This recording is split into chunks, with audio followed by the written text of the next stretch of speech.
미 공군 극찬 KF-21 독주 못 막아 한국 KF-21 엔진 1682C 첫 공개. 겨우 4세대. 코웃음 치던 터키 초비상. KF-21 보라매는 대한민국 항공방위산업의 자립과 성장의 상징이다. 이 전투기는 4.5세대 전투기로서 공군의 핵심 전력으로 자리 잡을 예정이며 향후 5세대 이상으로 발전할 가능성도 열려있다. 국산화율을 점진적으로 높여가는 가운데 대한민국은 KF-21을 통해 군사적 자립뿐만 아니라 글로벌 방산 시장에서도 중요한 역할을 할 수 있는 잠재력을 갖췄다. KF-21 보라매는 대한민국의 항공방위 역량을 상징하는 중요한 이정표로 평가받고 있다. 정부의 연구개발 예산 삭감은 항공기 엔진 제조에 필요한 핵심 소재인 인코넬 718분의 국산화 개발에 큰 영향을 미치고 있습니다. 인코넬 718은 고온에서도 견디며 가벼운 초내열 압금으로 전투기 엔진의 중요한 소재입니다. 이 소재의 국산화가 지연되면 우리나라의 항공기 엔진 자립과 방산업계의 글로벌 경쟁력에 큰 차질이 예상됩니다. 1. 인코넬 718 국산화의 중요성. 항공기 엔진의 핵심 소재 인코넬 718은 전투기 엔진 소재에서 50% 이상의 비중을 차지하며 그 특성상 대체 불가능한 합금입니다. 섭씨 1500도 이상의 고온을 견디면서도 가볍고 경제성이 높아 다양한 엔진 부품에 사용됩니다. 방산업계의 전략적 중요성 KF-21과 알파-50 전투기 등의 국산 엔진 개발을 통해 해외 시장 공략이 목표였으나 인코넬 718의 국산화가 지연되면 이러한 계획에 차질이 생깁니다. 미국의 원천 기술 승인을 받아야 하는 현재 상황에서 벗어나 자유롭게 글로벌 시장에 진출하기 위해서는 인코넬 718의 국산화가 필수적입니다. 2. 예산 삭감의 영향, 개발 지연 2026년까지 인코넬 718의 국산화를 목표로 했으나 연구개발 예산이 60% 이상 삭감되면서 개발 종료 시점이 수년 지연될 가능성이 큽니다. 올해 예산이 32억 원으로 삭감되었고 내년에도 요청된 예산의 20%가 삭감되었습니다. 방산업계의 우려, 연구개발비의 삭감으로 인해 인코넬 718 개발이 지체되면 항공엔진 국산화는 더욱 요원해질 것입니다. 항공엔진 개발은 장기적인 계획이 필요한 분야로 소재 개발부터 지연되면 전체 프로젝트에 심각한 영향을 미칩니다. 3. 대응 방안 예산 재확보 노력 우주항공청과 관련 기관은 예산 삭감분을 보충하기 위해 노력하고 있습니다. 2025년도 예산으로 추가 요청을 하고 있으나 추가 삭감 가능성이 있습니다. 정부와 방산업계는 예산 확보와 지원 확대를 위해 협력해야 합니다. 장기적 투자와 계획 항공엔진 개발은 장기적인 투자가 필요한 분야로 예산 삭감 없이 안정적인 지원이 필요합니다. 정부는 항공우주 산업의 중요성을 인식하고 지속적인 예산 지원과 연구개발 환경 조성을 통해 국산화를 가속화해야 합니다. 4.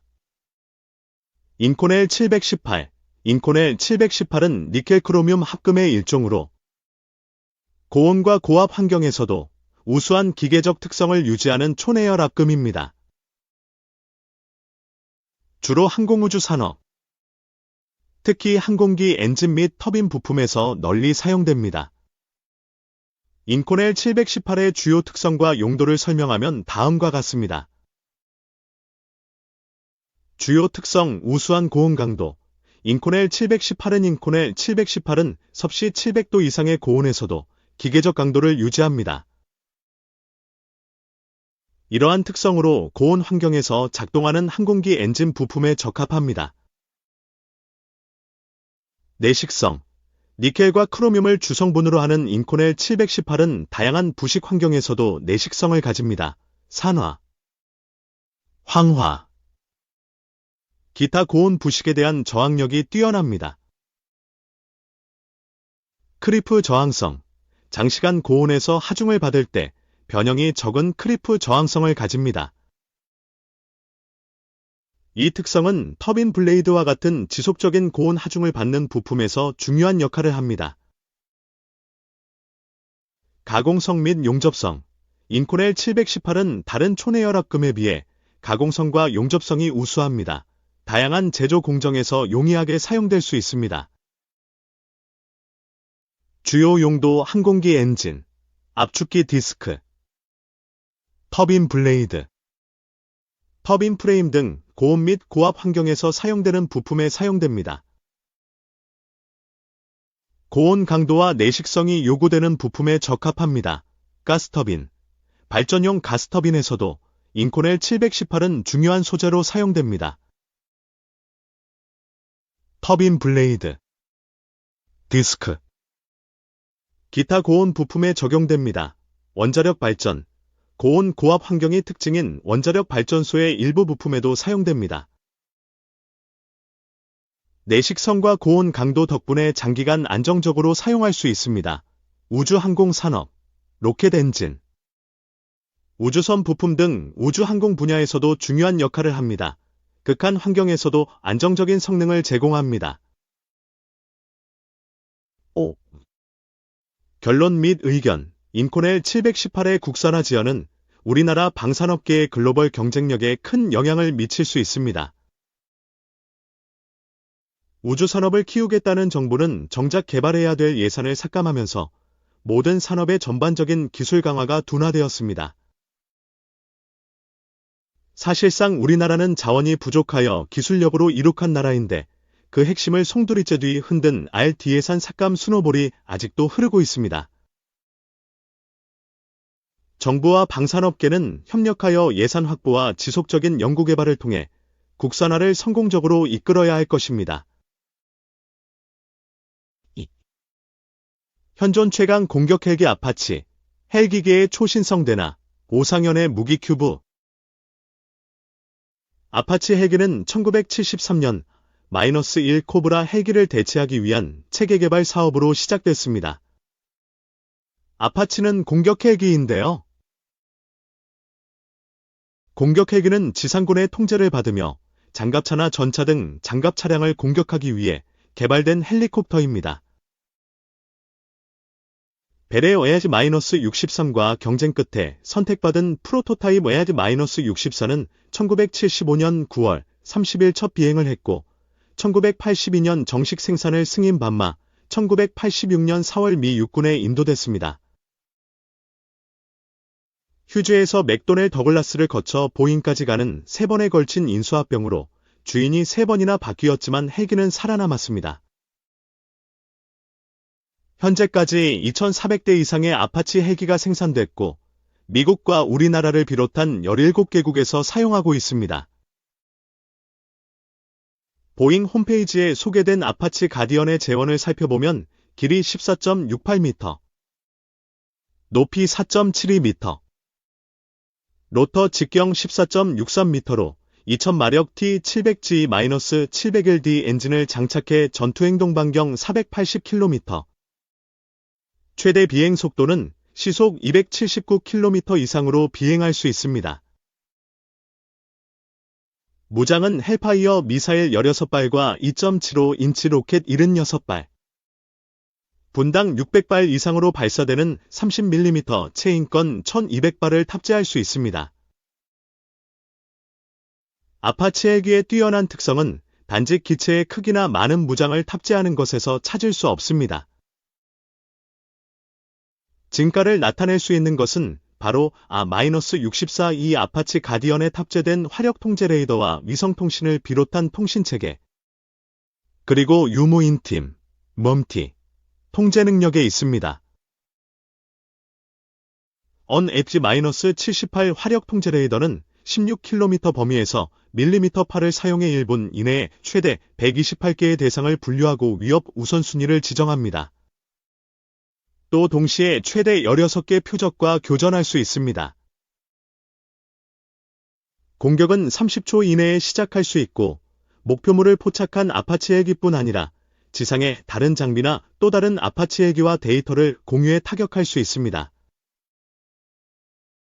몸트 기능도 뛰어납니다. 500MD 헬기를 개조한 A-6 UAV 3대를 조종할 수 있고 MQ-1C 그레이 이글 등 미 육군의 모든 무인기와 팀을 이뤄 임무를 수행할 수 있습니다. 아쉽지만 우리나라에 도입된 아파치 가디언에는 위성통신 기능과 몸트 기능은 제외됐다고 하네요. 아파치 헬기의 능력은 실전에서 검증됐습니다.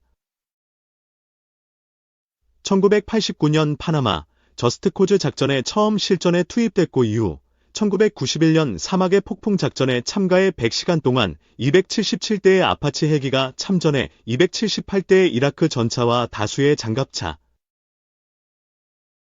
기타 이라크 차량 등을 파괴했으며 500명 이상을 사살한 전과를 올리기도 했습니다. 물론 다수의 헬기가 격추되거나 지상에서 파괴되기도 했습니다. 2003년 이라크에서는 31대가 손상되기도 했고 2011년에는 박격포 포격으로 지상에 있던 4대의 아파치 헬기가 파괴되기도 했습니다. 그럼에도 불구하고 2013년 탈레반을 대상으로 펼친 작전에서는 60%의 임무를 UAV와 함께 수행하면서 묠트의 실전 능력을 과시하기도 했죠. 현존하는 최고의 공격 헬기 아파치. 그런데 이 아파치 헬기는 어쩌면 초신성이 될지도 모르겠습니다.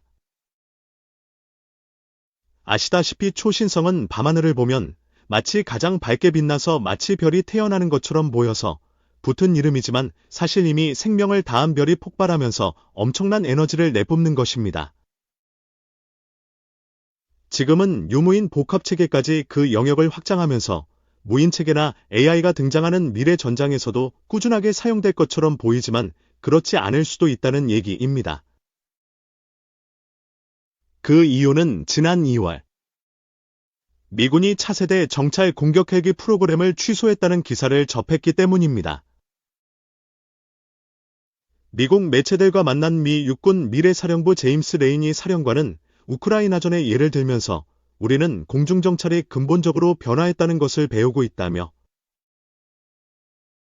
다양한 무인 시스템과 각종 센서와 무기는 그 어느 때보다 우주에 널리 퍼져 있고 더 멀리 도달할 수 있고 더 저렴해졌다고 말했습니다. 그리고 헬기 개발에 쓰일 예산을 미래 장거리 공격 항공기를 개발하는데 투입하기로 했다고 밝혔습니다. 즉, 아파치 헬기를 대체할 다음 세대 헬기 개발을 포기했다는 겁니다. 이뿐만이 아닙니다. 저희가 얼마 전 소개해드린 드론쇼 코리아를 보면 현재 개발되고 있는 많은 드론들이 더욱 싼 가격으로 정교하고 다양한 임무를 과거 헬기가 하던 역할을 대신해 수행할 수 있을 것이라는 기대감을 높이고 있기 때문입니다. 한발 양보해서 대형 수송 헬기나 중형 기동 헬기, 아파치 헬기 같은 유무인 복합체계의 모선 역할을 할 수 있는 무기체계의 생존은 좀 더 길어질 수 있을 것 같기도 합니다. 우리 내수가 묠트의 모선이 될 수 있을까요? 혹은 수리오는 가능할까요? 여러분의 의견을 댓글로 남겨주세요.